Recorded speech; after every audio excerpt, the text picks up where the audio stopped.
What's happening, Hardscapers? This is episode 291 of the How to Hardscape podcast. We're talking about how you can start and grow your hardscaping business. And today we're joined by James Reed of Affordable Patio, Patio SEO, and many more things here that we get into. He's been on the podcast once before, and this is his second round. I highly suggest you go back and listen to his first episode that we did together there, and that'll be linked in the show notes as well. But today we get into topics like him expanding into different areas with his services, how he thinks about business in hardscaping, and how he's able to price affordably for the patios that he does put in. Which brings us to a topic in conversation of a Facebook post I saw in a group referencing one of his yard signs and how cheap the prices were. So we get into all of that today. And if you're listening to this episode, we also have another episode dropping today as well. That is a Cycle CPA takeover episode, and I highly suggest you listen to that one as well. But before we get into today's episode, we want to thank our sponsors, Cycle CPA. And if you're looking for bookkeeping, accounting, CFO services, reach out to Cycle CPA at cyclecpa.com. Let them know How to Hardscape sent you for money off their services there. Knowledge Tree Consulting, if you are looking for somebody to help you in your business, I would highly recommend Knowledge Tree Consulting. They are efficiency consultants in our industry, and you've heard them on the podcast multiple times before. George and Peter of Oriole Landscaping, and George a couple of other times talking about various topics, and we'll definitely have George on in the future to talk more. But you can learn more about them at knowledgetreeconsulting.com. And thank you to Mosier for jumping on board to sponsor the How to Hardscape podcast. I just got my hands on a Mosier 2 Pro, and I'll be using it to measure, draw, calculate areas, perimeters, volume, elevations, and lay out the entire project on my device and for estimating and design process. And if you're looking for a software to dive into, the How to Hardscape headquarters software can help you budget, estimate, job cost, time track, schedule. We've got custom chat groups that you can create to keep in touch with your team, both project-based chat groups and your team custom chat groups as well. Courses that you can assign to your employees. You can create custom courses, and you can also use our installation courses that are in the software, assign them to employees for training and onboarding purposes. Lots more different features that I could definitely get into, but you can also book a demo with me at hthheadquarters.com. That's hthheadquarters.com, or send me a message at How to Hardscape on Instagram. And without further ado, let's get into today's episode with James. Today we're joined by James Reed. If you haven't listened to our first episode, I highly suggest that you do. We got actually quite a few comments there, James, on that one. Lots of great information. James Reed, Affordable Patio, Patio SEO, Christmas light warehouse, plus some training there if you're looking to get into Christmas lights. James, thanks for joining us here again. Mike, I appreciate it. I love it. Every time I see your stuff, everything with the software, I'm loving. And then running into you at the expo, crazy. Not 2 years ago, but not this season, the season before. Yep. It was awesome meeting you, your wife, and just everything about you guys. So I appreciate being back on. Absolutely. And you're the same online as you are offline. Just too much energy almost. I appreciate it. No, never too much. I say that in a good way. I say it in a good way. I'm chasing dreams and I'm enjoying the journey. So that's what happens. A lot of people always say like, oh man, you never stop. I'm like, Why would you stop when like every day is freaking awesome? Yeah, absolutely, man. And I appreciate your time here. I figured we'll just get right into things here and talk about what you've been up to this past year with everything in general here. And we'll kind of narrow down on some few avenues that we want to go with after you go about what happened this past year. Yeah. So this year was an amazing year. So if people don't know, our company's affordablepatio.com. We are hyper focused on like patio construction, steps, retaining wall, patios, flat work. Not hardscape. I wouldn't say I'm a hardscaper because I don't want to do boulders. I don't want to do the grass and soil after the job. I just want to do our flat work, cookie cutter, in and out. With that model, we're able to expand and grow crazy. So we opened up 3 new locations last year. I'm based in Suffolk County, Long Island, which is one part of Long Island. Then we opened up a Nassau County area, which is in Long Island. then New Hampshire, and a Florida one, all last year. So now we have 4 locations in total, and then probably going to try to get, depending on how the season goes, maybe another 1 to 5 up again this year in total. So that was probably our biggest win that we had. This might relate to a lot of guys in the industry. Everyone during COVID was the man. It was easy. Like, it was great. Well, we noticed 2023 was slow. When I say slow, our infrastructure is so big that like we could do so much more. Then we noticed that the trend was going to be the same way. So then we started hyper focusing on how we were going to grow in that aspect. And that was what's beneficial about having multiple locations, because even though our main location that we started, I think it did like 40 grand less in revenue this year. Our company did like 1.8 million in growth. So like, what I like to do personally, which again, I might be repeating stuff, I used to do landscaping and planting and the mulch and everything. Yeah. Hyper focusing on one thing. And there's a lot of super successful influencers like Alex Ramosi and, all Grant Cardone, all these guys always saying like, hey, if you just hyper focus on the one thing, the success will come. And that's kind of what's coming to fruition now because of my earlier statement. We're able to open up in 4 locations because we're only doing certain things. So our Florida location, it's flat. So there's no steps. There's nothing besides patios, walls, patios, driveways, and walkways. That's it. So like, I'm loving Florida because it's hyper focused on like my real model. In New York, New Hampshire, there's terrain similar to you guys. So like, you have steps, you have this. If you ever been to Florida, everything's flat. There's nothing. Like, I'm surprised if we have to add a step somewhere. Right. So that was the main thing that was awesome and impactful last year, and just super excited for everything moving forward this year, which I mentioned to you guys last time about like our software. We're going in a different direction with that. So it's crazy how everything's starting to align. So super excited about all that. Cool. Yeah, let's start to pick apart everything that you talked about there. Yeah. First and foremost, that like hyper focus on a single kind of service. Yep. How were you able to, cut out those other things and kind of focus in on a specific clientele that's looking for that specific service? Because shiny object syndrome, people come in and they want you to do more, and this is maybe not the right client for us. How are you able to kind of push those clients away and focus singly on that one? So funny you say that. Very relatable, and I don't remember what I've said already, but when I first started, I did everything because I was just like, oh, a fence, $5,000, I'm doing it. It probably cost us $6,500 to do the fence, but in my eyes, I was like, oh, it's money, this is great, I'm going to definitely do it. So what happened was me doing everything. When I started to build the team, we actually weren't like profitable, and I was getting super stressed. I couldn't make payroll sometimes, like normal grind that people dealt with in the beginning of the businesses when they were chasing the shiny objects everywhere and going after it. Then my mentor at the time, who was like a customer of mine that I like just broke down crying, like not crying, tearing up to him, because he owned a very successful business. But he's like, oh, how's business? I was like, I need this pay that you're giving me now just to make payroll. Like this, it's not good. I'm working 100 hours a week. Very relatable to a lot of people. That's when he was like, James, I just have a question. What's the simplest job that you do that doesn't need you that makes the most profit? And I'm like, oh, we just did like a 20 by 20 and I set the guys up and that was it. He goes, all right, there's your answer. And I'm like, no, I try to like talk him out of it that it wasn't the answer. And I'm like, no, look, I'm featured in this magazine and I'm featured in this magazine. Look at the work we do. He goes, were those jobs enjoyable or profitable? I'm like, no. He's like, all right, there's your answer. And it was like the 4th time, and you know how it is, me arguing with him that he was wrong to getting back to it that it was right. Then how Affordable Patio started was he was like, hey, why don't you just start creating sizes that like look really, really good that you can execute in the most amount of time, like that everything just works out.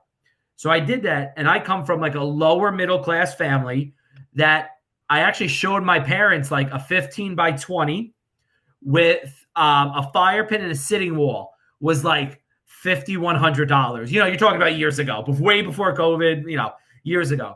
And the first thing my mom said was, wow, that's affordable, because in her head she couldn't afford it no matter what, because that was expensive to have pavers, right? Where it wasn't, you just weren't informed. And then that's where I created affordablepatio.com and invested, which is one of the things we talk about, invested a lot into the brand. I bought the domain for $14,000. And people are like, you're like, I said, look at your reaction. My domain's probably worth 150, 200 grand right now, maybe more, just the domain. So like, that's a sick investment, like, right? And you can never build a brand if your company, and no offense if it is, Mike's Hardscape or Mike's like Patios, it's just not a brand, right? It's a very hard brand. So when I bought that, I'm like, wow, I already see this as a multi-million, $100 million company. So then I kind of ran with that. And then advertising that, we're not getting the high-end jobs because I'm a car guy. I've said this before hundreds of times. I'm the Hondas and Toyotas on the road. I'm not the Mercedes, BMW, Lamborghinis. No one that wants a Lamborghini is going into the Honda dealership.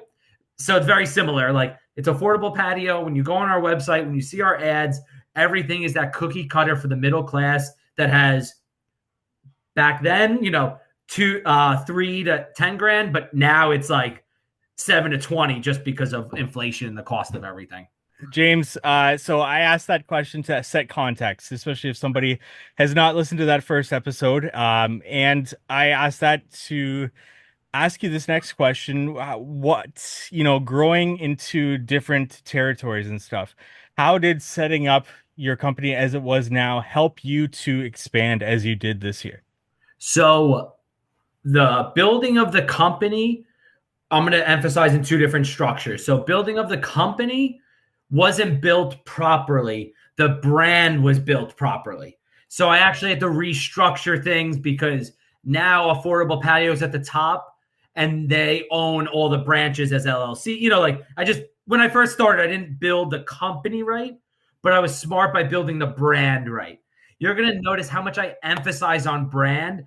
Guys in this industry care so much about the way they cut their paver and not their brand, where if you care that much about the way you cut your paver, you should emphasize more on the brand so more people see how amazing you cut your paver, right? Like, they're thinking too small. They have to be thinking of like the brand. So I always tell people, if I came there, Mike, and you got a paper cut, you're going to ask for a Band-Aid, not a bandage, where the Band-Aid's the brand. Bandage is what it is. Oh, customers say, oh, do you do Bobcat work?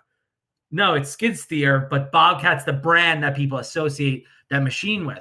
The brand is the most important thing. Guys never, their companies aren't valued much because they have no brand. So it's like, oh, what am I buying? A phone number? Mike's the brand. I'm using that as an example. Where with me, my brand is not me. So like, my ads aren't me. Like, I'm on them, but like, I'm not like, I'm the owner. Look at me. It's a bunch of people. So there's no one central person, which then for an exit later on in life, someone's like Mike could buy it because they don't need James. He built this machine that runs without him. So I built the brand right. Going back to what I said earlier, affordablepatio.com. I got inspired by 1-800-GOT-JUNK. When there's a sign out front, you didn't. So let me rewind. My install company was called Precision Enterprise. If I put a sign out front, is it a kitchen, electric? Like, what was Precision? When I put a sign out front, that's where I got inspired from 1-800-GOT-JUNK. You knew they had junk removed, right? So that's where I kind of was like, man, this is awesome. It's their phone number. And I'm like, oh, man, I want it to be my website. So affordablepatio.com was just like the website. People don't forget it. It's easy to like refer it to people and kind of building out on that brand. And the way we built it was like very national right off the bat, which could be a bad part because people like, I still remember my first year going on estimates. People were like, oh, is this like a franchise? And it made me feel cool. I was like, no, me and my wife, we own it. they thought it was huge and it was just this little one county thing, but it instantly, and that's where it like really spoke to me that people ask if this is a franchise, and it's like, no. And at the time, I'm 35 now, and maybe I was like 28 at the time when I started Affordable Patio. And I go back to my wife, I'm like, they think we're a franchise or a national brand. And it's just me and her just figuring it out. So that's how I properly built it. And then, and this is going to be a good part to some people, if you have people hating on you for it, that means it's something great. And a lot of people used to hate and say, "Oh man, what are you doing with these prices? You're so cheap." And then, Mike, you know me, I know my shit. Like, there's no, like, I don't know personally anyone else that knows as much as I know. I would actually comment back with the whole breakdown and write, wow, 1,700 net profit for a day and a half, whatever you're going to, 12 hours of work. I'm okay with that. ... I have 4 crews. And like, after that, those people were like, yo, man, I'm sorry. Like, they would apologize because it's like, wow, to the outside, it didn't look like I knew what I was doing and I was undercutting. It was just, hey, we could do this amount of, like, perfect example, we could do 300 square feet in one day. That means pull up, excavation, base, poly sand, clean up, topsoil the edges, collect a check from Mike, and leave in one day. Well, if it was 270, it still takes one day. So, like, I wasn't worrying about a square foot. I was worrying about pure execution and then what we could get done in a day. Because if a customer wanted 330 square feet, we couldn't get that done in a day, or I had to pay the guys more. And then it was just at the normal price that everyone else. But what I made up was the best bang for your buck. And that's what I advertised for. Yeah, so many questions just based on that. I want to get into exit, as you Yep. mentioned, but first I want to touch on also that hate.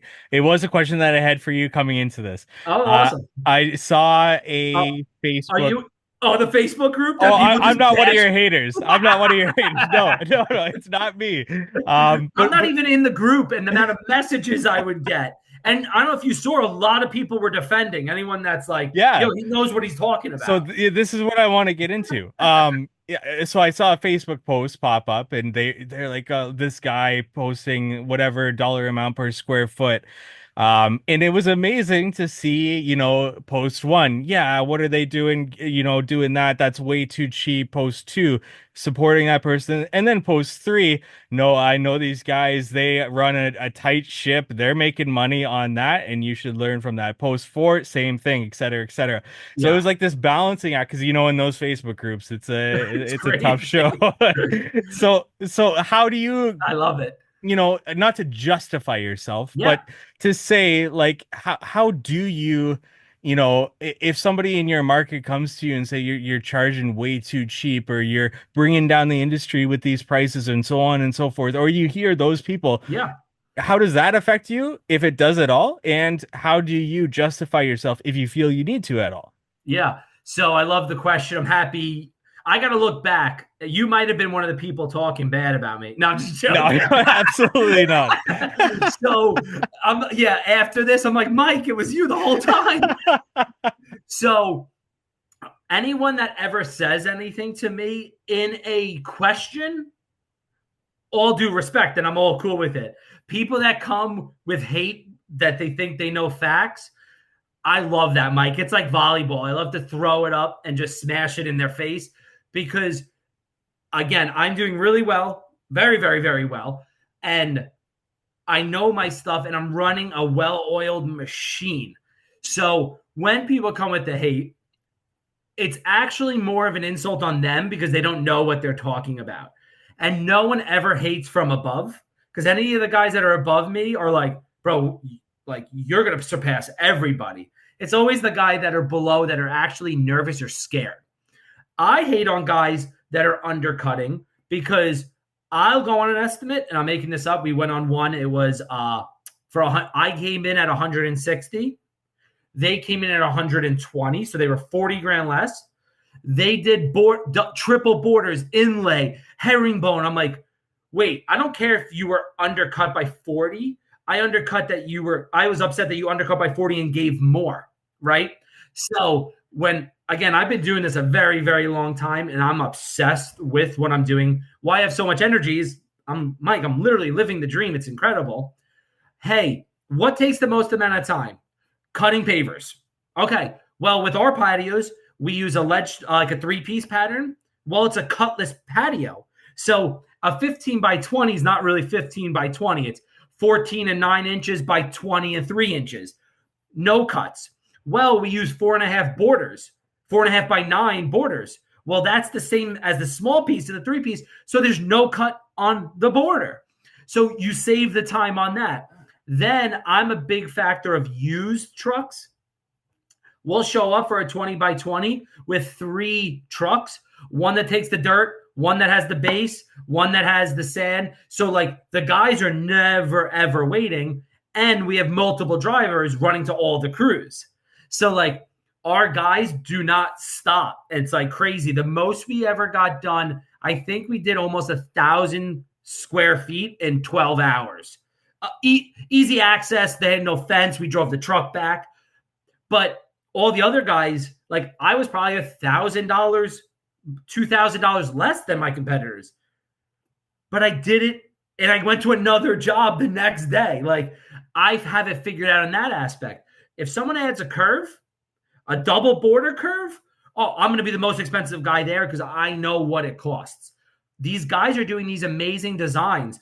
My company's overhead per crew is $1,600 a day. My labor is $1,300 a day. Say I want to make a net of 1,000, no material.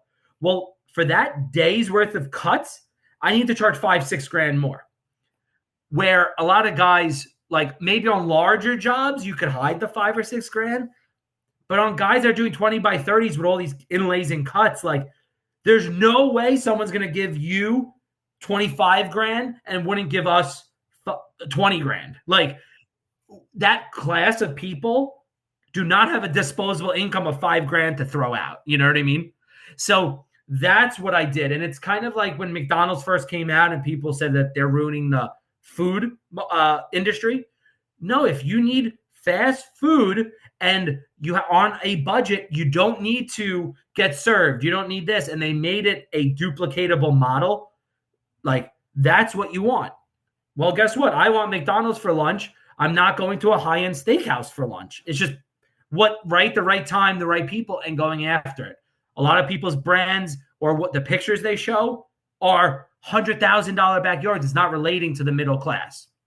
We want to take a break from today's episode to thank Moser for sponsoring. I just got my hands on a Moser 2 Pro, and we'll be using this a lot this year for our estimating and design process. It is a measure and capture device that will measure, draw, calculate areas, perimeters, volume, elevations, and lay out the entire project on our device. I'm going to be bringing it on every consultation to measure the dimensions and elevation of the entire project, export it to my design software, and have a working terrain map to begin my designs from, as well as to become more accurate in my quoting process.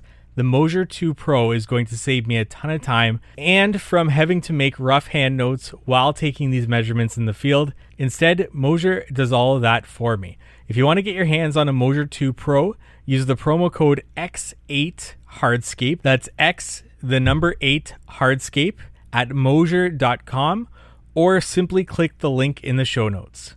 Now back to our episode.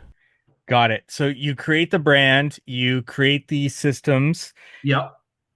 How do you identify markets to expand into? And maybe this fits into it as well, and would be my next question. Yeah. How do you know what to charge and advertise in those specific markets? So how I pick my markets is a cool little tip. I go on Zillow. I look up the houses, not their price point, because like where you are or me in Long Island, like an $800 million house is the norm, right? Like it's nothing crazy.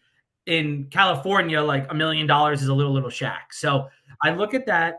I look at when the average houses are built, because you want to kind of figure out the metric of if they're built since like 2010, 2015, they usually do not have a patio, or they have one, or older where they might need to update. Anything in like the early 2000s, They have a patio that, yeah, you start to see the aggregate. It doesn't have face mix, but they have something. And the reason I'm saying that is I understand my target market. They might not have the disposable income to renovate that one because they do have something. It just isn't super pretty. Where the higher market, that 2000s is okay because they're looking to renovate because they have the disposable income. It's funny you're talking about this. This is probably the first time anyone's ever even said this to you ever in any podcast about analyzing where you're going, understanding who it is. And that's what I'm good at because I'm obsessed with the business, not as much as the craft anymore. So, That makes a lot of sense. right. So I Yeah. go and look at that. And then that's why our Florida market's booming because everything was built since 2016. Like we're on the West Coast. So I live on the West Coast of Florida over the winter. And then I live up on Long Island over the summer months. This area, everything's built in 2016. That means they don't have anything. Right. So it's way easier for us to capitalize. Texas is like that. The Carolinas are like that. Florida's like that. Like everything down south since COVID, people move down here and it's booming, right? Right. So identifying it looking like that. And then one thing that I do, especially with our marketing company that we own, who is the like ideal client? Like who are you trying to speak to? Like who is that? Like let's relate to them. And if you were them, what would you want? Right. So with our marketing company, we deal with a lot of higher end people. And I'm like, all right, we're going to use I have a lot. I don't know if you ever heard of it. It's called Restoration Hardware. So it's like super high end furniture. I have a lot of high end furniture in my house. So like I like to get inspired from their website and their brand for higher end people because those are the people that are going to be shopping you. I like cars. Like, why don't we look at the Rolls Royce, the Lamborghinis, the Bentley websites to kind of just see what their target is because that's who we're targeting. Well, if you look at Honda's and Toyota websites, they show normal middle class houses. Rolls Royce, they have a crazy Infinity Edge house over Canada leaving, like over the water. Like that's who your target market is. A lot of guys that don't know who that is actually get confusing because they don't like the high end people might not call them and the low end people, or they might think that they're too cheap or too expensive because the brand isn't screaming it, right? Absolutely. So that's with your identifying your target market and knowing who your target market is. What about actually knowing if there's an opportunity in the market for somebody like you, as Yep. well as pricing competitively within the market? All right. So this is a very I don't tell many people this, so this is going to be good. All right, you're going to love this. So this is how I do my markets. I fly down. I call every guy that's going to be on Google or show up on Facebook. I actually sit in front of a new construction house that's not mine, and I actually get estimates from all my competitors so I could see what they're charging. So I could see how I'm going to do. I look at their presentations, how they answered the phones. I created a whole thing to see who my competitors are. I don't care about their price, like against my price, because I know overhead, asset depreciation, the material, like all the things your software does. Like, so it doesn't matter to me what they're charging because like this is what I have to charge. So that gives a really good thing. But the other thing too is like, and I'm not just saying this, like 99% of the people that I'm going to compete with does not have the infrastructure that we have, that like they're not going to compete in that way. I just got to make sure the gap is close enough because people like, oh, add value, add value. If 10 grand versus 15 grand, there's no way you're going to add 5 grand worth of value because even if they do a shitty job, you could come back and repair it for probably less than that 5 grand would have been for my model, right? I'm not talking about crazy high end stuff. So that's how I kind of go. So I see who it is. It gets entered in my spreadsheet. And then like I was telling, like by the first 3 hours, I was just like, all right, this is going to be easy. This is going to be a home run. And then that's how I run my spots like that. Gotcha. Have you ever gone to a location and been like, you know what, this is too competitive doing what you did there? Or is it fairly, and I ask that because I think a lot of contractors may how do I put this? correctly, struggle with, especially in that market, the market that you're serving, Yep. in those contractors just starting out, may not have a good, solid sales process in place and may struggle with that. They're the technician, they Yep. love the work and so on and so forth. They struggle to communicate their value and maybe struggle with their pricing at that point, and that's who you're competing against. Yep. So, yeah, I asked that to ask you, have you ever gone somewhere and been like, no, these guys got it dialed in this market. I'm not going to compete. So no, I haven't got that yet. I have got like, oh man, these people don't know what they're doing. Like, just because it's so like cheap. And even though they're owner operators, they're doing this, they're doing that. Like, brakes on a truck is $1,500, $2,000. So even though you might be working 300 days, that $1,500 divided by the 300 days, and then tires and this and that, like, they have no idea what their overhead is. Like, I have guys that when I first start, they think their overhead's like $100, and then like I really educate them and teach them it all. And I've never met anyone's overhead that was like less than like $300-$400 a day ever. And if it is because they're not paying themselves. So Yes. like, Yeah. someone like at my caliber is taking a salary of like 200, 250, 300. Well, divide that over the 300 days. That's $1,000 a day just for you. And then, okay, yeah, you have 10 crews. Okay, that's still 300 a day just to pay yourself. Right. And then like, there's a bunch of personal things they put in there with like, oh, my house electric, or my boat, or like my truck that I use for work, but I don't use for work. Like, all that stuff really adds in. And I know your software like helps you with all that and educates them and teaches them with that. So when you do the math, oh, wait, yeah, you're going to make $300 on that job. And if you get one flat tire, you're negative. Like, I understood it. So it makes it a little bit easier. And it's kind of like, not like a cheat. Like, I feel like I'm cheating. It's just like, you guys you're so obsessed with cutting the brick. You don't understand that if you switch the brick, you don't even need to cut it. Where that's where like I'm in love. And one thing I love is figuring things out and going at it a different way. Same thing with our marketing.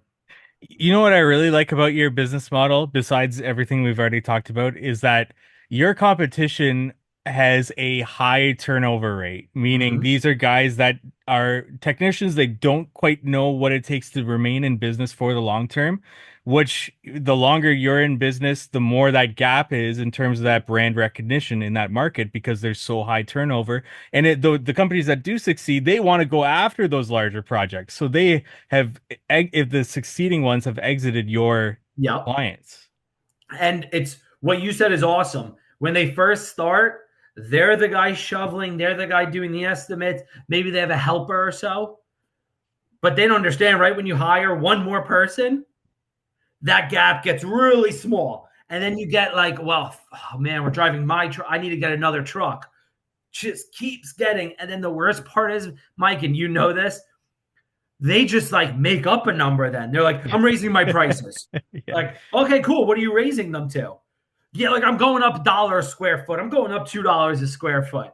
And then like I love that. Like it goes back to the hate comments. Like, oh, okay, that makes no sense. But yeah, great, do it. $2. That's your that's your answer, right? Where okay, cool. If you're doing a double border with a curve, like that's not two. That doesn't $2 is nothing.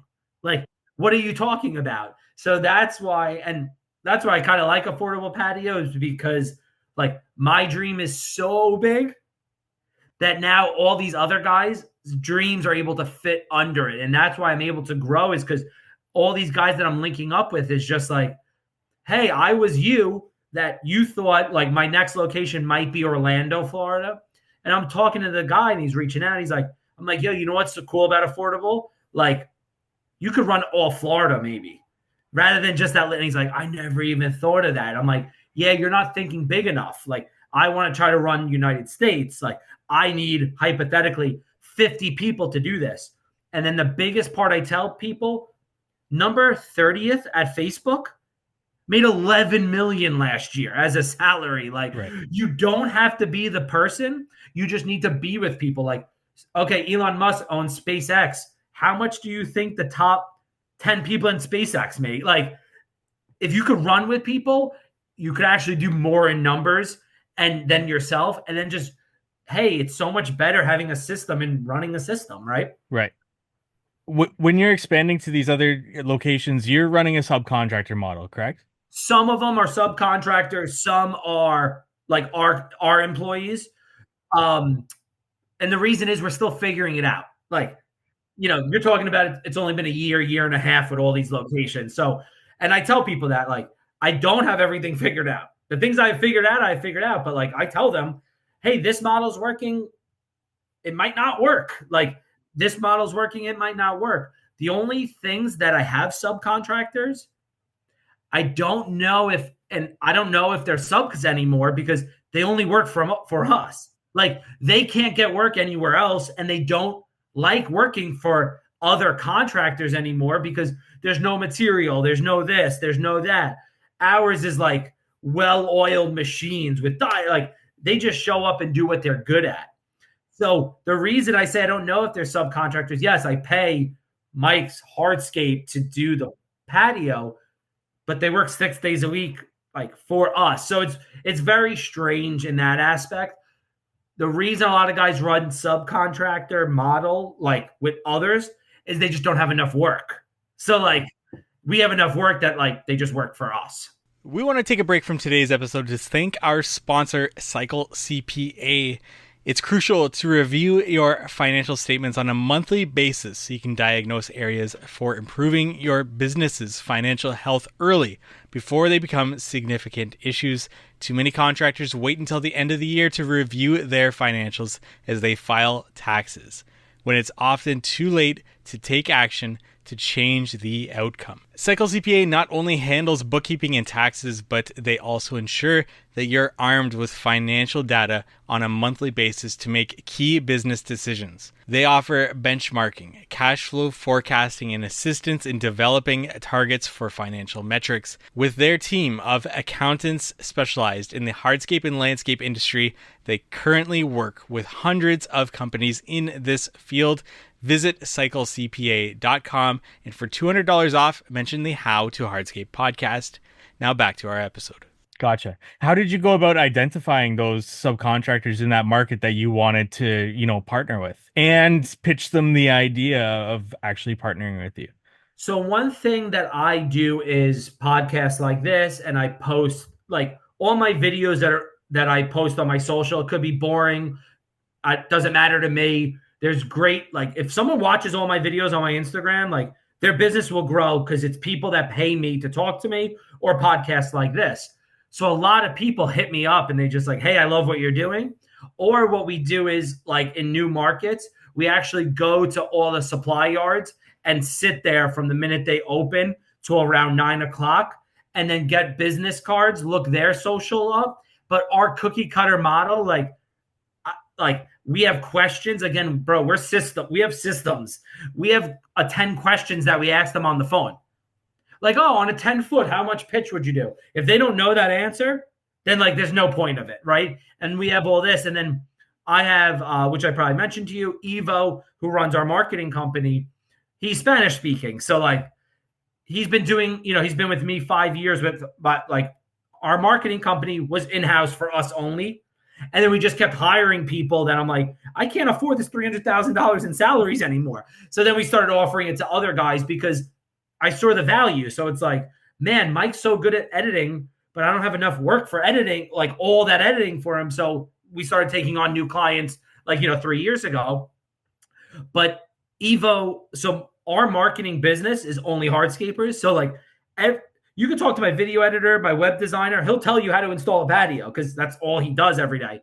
So Evo's able to, if they're Spanish speaking, jump on the phone and just knock it out like that. Versus if it's someone that's speaks English fine, then me or Gio or someone will do it. But they just follow the questions, and like you'll know right off the bat. Like, for example, there's only two. Let's see if you know, and your market might be a little different. There's only 2 heights of risers on steps. Okay. Do you know the 2 heights? Would it be 6 and 8? That's it, right? Yeah. They don't make a 7-inch block. But if you said, oh, it could be 7, or then it's like, all right, I don't think you know, because we don't really do a lot of cultured stone. because it can't be worth the value for us. Like we like Wallstone, right? It's quick, it's in and out. So like if you don't know those two numbers, then like I know you just aren't gonna be the fit for us, right?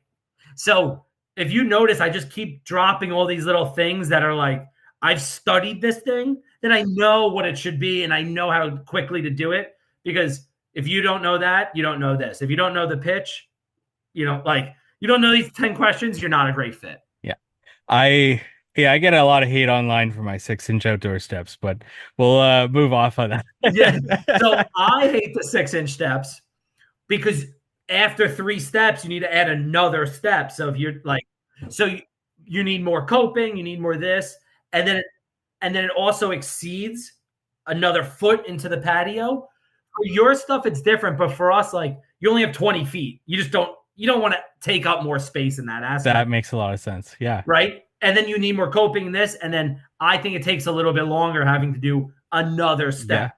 So That makes a lot. You've thought of it all, James. yeah, we're just talking about steps. I can go on and on. Let's get into marketing now. So entering a new market, I mean, you already have the affordable patio brand, Yep. but like in terms of like SEO, is it just as simple as creating a Yep. orlando.affordablepatio.com and those leads start piling in, or do you like just go all out into creating the pages around different services for Yep. Orlando specifically on that website? Talk to us about that a bit.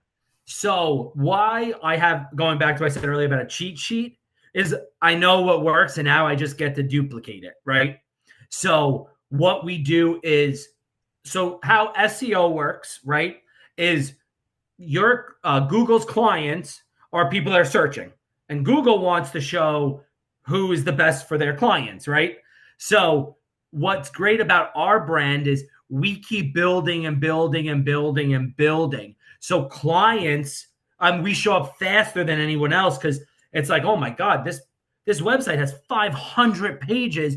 We keep improving it, but they're different locations, right? So it keeps getting built up. So we'll rank like it's crazy. When you get off this, you could go incognito and then like I'll give you a couple of things. We dominate the page. People are like, how do you have how's your website 5 times on this one page? It's just like, well, we built it up. I have a marketing company. So they're working on Mike's stuff. And then when they finish Mike's stuff, they'll spend a little bit of time on ours, right? Very similar to if they're going to do patio work at your own house, right? Like they're working on projects and then on the weekend they do stuff in my house. Same thing. It's feeding the machine. Going back earlier, we don't have enough work for 15 employees in total. So it's like, hey, after you finish Mike's stuff, then jump back on us. It helps fill those gaps, right? Because this time of the year, our marketing business is booming. But in the spring, not as many calls. So like then our team just works on hours and then it starts to drop off in the Northeast in July, August, and then they call again. Like again, I have it figured out. So I'm really good at just balancing everything. So the SEO is super, super, super important. People are scared to invest. People just are so scared to invest in their brand, which is just like, it works, guys. It works. And the best part is you're never losing money. People buy like lawn maintenance, they buy a lawnmower for 10 grand and they don't care about spending that, where you need the leads to come in to use that $10,000 lawnmower, right? So we do the SEO. The other thing is, again, we have 3,000 people a week on our website. So, and there's a thing called bounce rate. So with Google, if you go on Mike's Hardscape's website and you get off in like a minute or 30 seconds, like Google's like, that wasn't a great website, like, because they went on to something else because they couldn't find it. Our average bounce rate is 32 minutes people spend on our website. I gamified our website. I have 100 and maybe now like 170 videos. So you got to think, if I have a video on there for a minute 40, I do every video is under 2 minutes. Well, if you watch 10 videos, that's 15, 20 minutes you've already been on our website without doing anything else. So like, again, going after that and then understanding and building it out in that aspect. So the SEO, we build it out, what you said, hyper-focused pages, everything per location. But it's built on affordable patio. So when you go on, you'll pick like your location, you'll pick Florida or whatnot. So that builds. Then I'm not, we're fortunate enough. I'm not scared to spend money. So like my first month, we'll drop 5 grand on paid ads right off the bat, not even including all the SEO, all the other things, the yard signs, local thing. Like I don't care about spending money because I have the data that I know what works and what's the return, and then what's right, what's wrong, how much am I paying per lead. And when I say lead, screw all the other marketing companies because they don't know. They say a lead is someone who might have landed on your website. Like a lead is like me or you showing up for an estimate. Like that's a lead or estimate to us. So I don't mind spending the money because I have all that data. Again, you'll notice I'm going to use car analogies. It's like you only know if your car is overheating if you have a gauge or if there's smoke blowing out. I have a gauge to see things very quickly, like good, not good. This is good, this is good. Then we have videos that are great performing videos that we put into that area. And if it doesn't hit metrics, we know right away. So if you notice, I'm not talking much about the patios. Yeah. I'm talking more about how to get the patios into the people's hands that need the patios. Have you noticed regionally with different locations that Yeah. there's different things that do work versus do not work? Say Yeah. Facebook ads versus Google ads or so on and so forth there? Oh, yeah. So I know close rates are different. Again, it's all about competition. Like in your area, well, I'll say, so if no one knows, Long Island, New York is a bubble. It's an island with $100 million houses, and New York City, where I don't know if anything's under like $1 million or $2 million, right? They all come into Long Island, which is like the Great Gatsby. Like, there's so much things about Long Island. Everyone has a website. Everyone has a brand. Everybody has letters on the truck. Everyone's always in uniform. So like something like New York is a little different, where Florida, it's like the wild, wild west out here. So like, yes, everything is way easier there with like our close rates are higher. Like our return on ads are better. Yard signs in Florida is a joke. We're killing it on yard signs. But like in some areas, like everyone's doing yard. Like, so that's the one things. But what I do is then identify where it's like, all right, Long Island's where we started. I can't see us growing much more there. Like I think I hit a market cap without expanding. We do not drive more than 30 minutes from our shop. Okay. We never travel because if you travel an hour and then there's traffic on an 8-hour workday and then an hour for lunch, the guys are going to work 3-4 hours. It's just not worth it.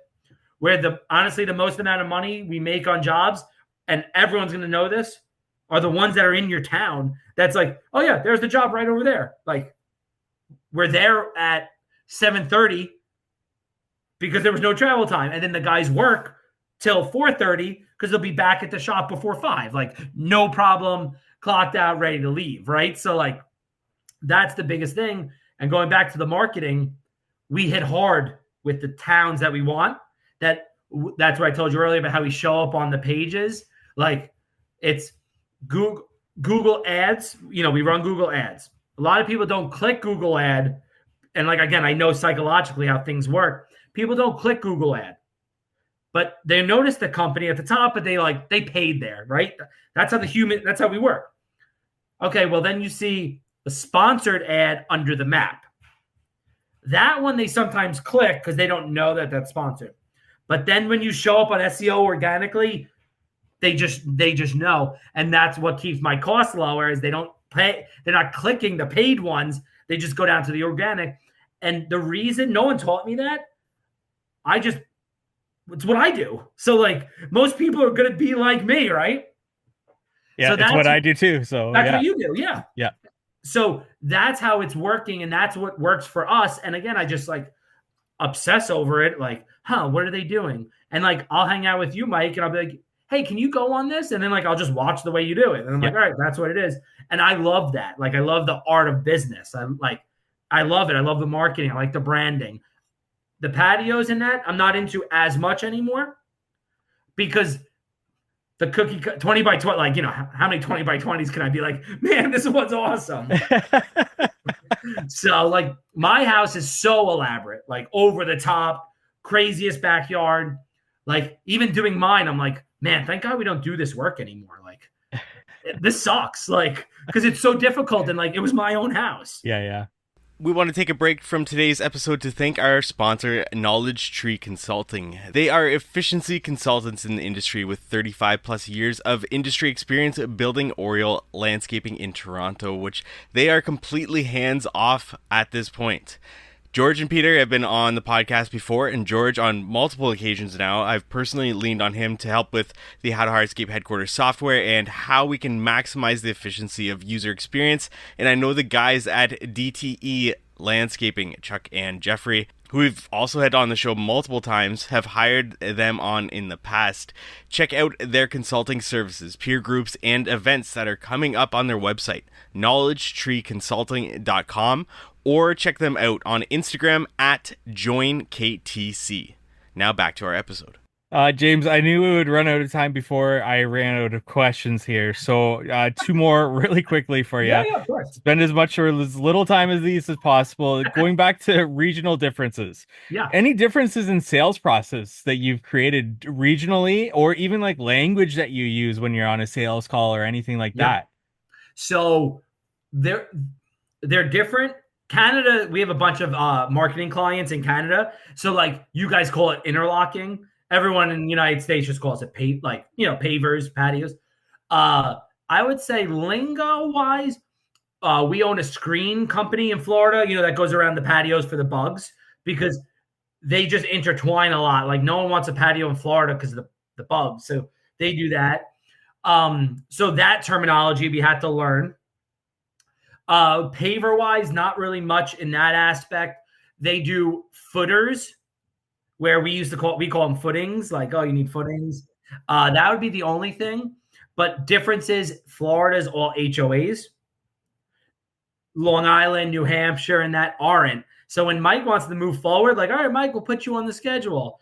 In Florida, Texas, North Carolina, when Mike says yes, well, now we need to get yes from the big boss of the HOA. And that's the only biggest thing where like our process changed of, okay, awesome. Send over your survey. We'll draw the patio there. We'll submit it in. And then what we do is we actually like collect everyone's HOA forms. So we streamline it to make it a frictionless process for the homeowner. Like, oh, you're in Mike Town. All right, great. We need to know the colors. We need to know this. We need to know that. And then we go in that aspect, right?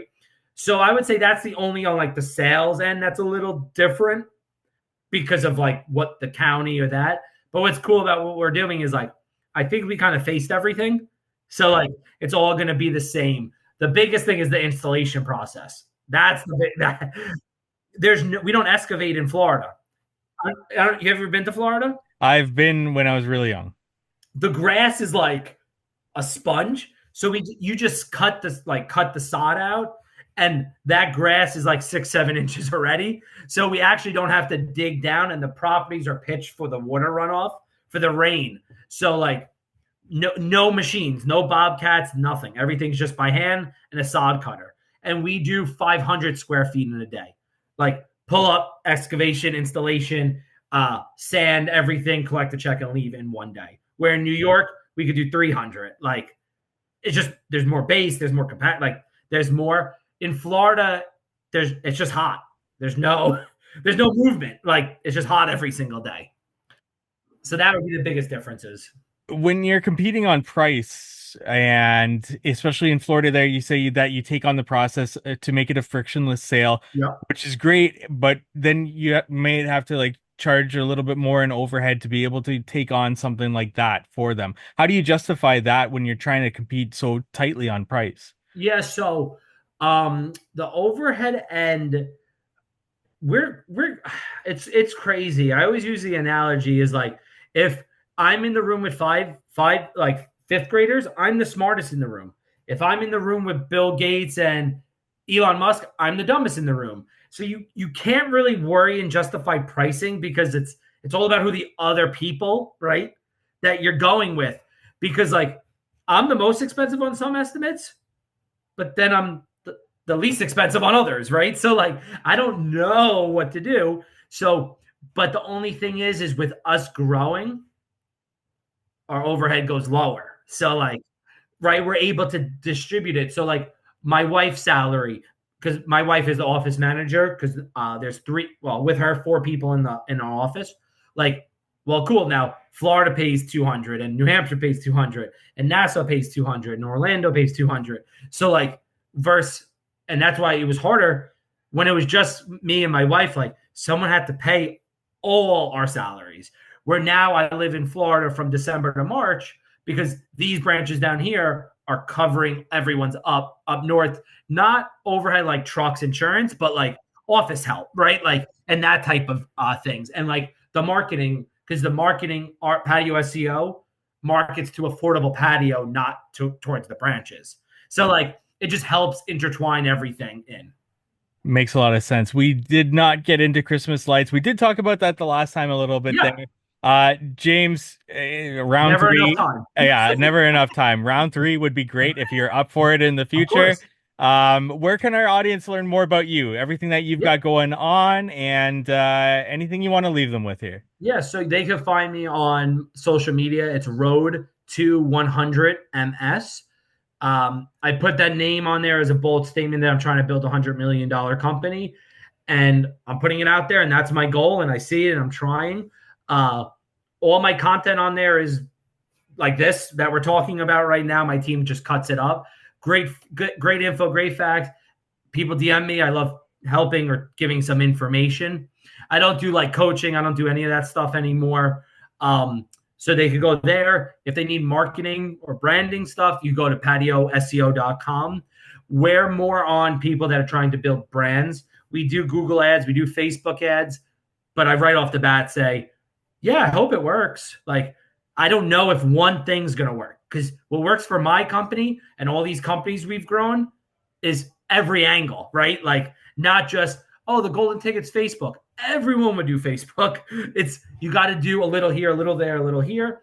And I would say that's the two best things. And like, I love the industry. I love helping guys. And I always tell people, go through my social. There'll be great tips, great things there.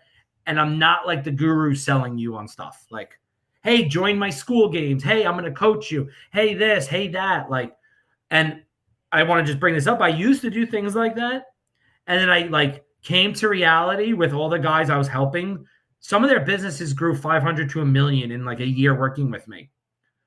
I was neglecting my team. And I like actually was like, wait, I'm not spending enough time with Gio. I'm not spending enough time with Evo. I'm not spending enough time with Christina. And I was like, why am I doing this where my return is 10x and I'm helping the people that are helping me?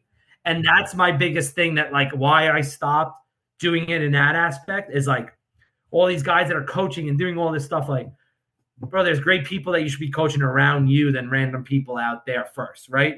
Like, and then you could build something bigger. So that's why I kind of stopped. Not because I don't love it. It was just like, I actually, when like Gio would call me, I'm sorry for going on a rant. Gio would call me and I couldn't answer the phone because I was spending time with someone else on their business. And I'm like, I felt bad. I'm like, God, I can't believe I'm just letting Gio out, like, to figure it out, but I'm helping these guys figure their shit out. So that's why I kind of stopped. But I still help people text, DM, anything in that aspect. But I love the industry. I love helping people. Sorry for that little rant at the end. I appreciate that. People always ask me, and I'm just like, yeah, just don't do it anymore selfishly, because I got to help my family and the people with me to build this machine, right? Yep. Well, I appreciate that kind of honesty that you provide us there. And I thank you for doing this podcast, because you're taking away time from them to be able to do this. And I really do appreciate that there, James. I do it because, Mike, you're awesome. Like, everything about you, like you as a person, your software is incredible. Like, everything is awesome. And so like people like you, I love to do it, right? You're an amazing person. You've done amazing things for me. You're doing amazing things for the industry. So helping you helping me, it's all good. And I appreciate being on, like always. Thanks so much for your time here, James. I appreciate it. Thank you for listening to today's podcast episode. Go check out everything that James has got going on there and follow him on Instagram, Road to 100Ms, because he's got some great content there. And once again, after this episode, go check out the Cycle CPA Takeover episode. Very great information that they provide over on that episode. And if you're looking for a software to dive into this year, the How to Hardscape headquarters software is budgeting, estimating, job costing, time tracking, scheduling, courses, chat groups, so much more. Go to hthheadquarters.com to learn more about that, or send me a message at How to Hardscape on Instagram. And we want to say thank you to our sponsors. Cycle CPA. If you're looking for bookkeeping, accounting, CFO services, reach out to Cycle CPA at cyclecpa.com. Let them know How to Hardscape sent you for money off their services there. And Knowledge Tree Consulting. If you're looking for efficiency consultants who have a lot of experience in our industry, check out Knowledge Tree Consulting at knowledgetreeconsulting.com. And thank you to Mosier for jumping on board to sponsor the How to Hardscape podcast. I just got my hands on a Mosier 2 Pro, and I'll be using it to measure, draw, calculate areas, perimeters, volume, elevations, and lay out the entire project on my device and for estimating and design process. And we look forward to meeting with you next week on the How to Hardscape podcast.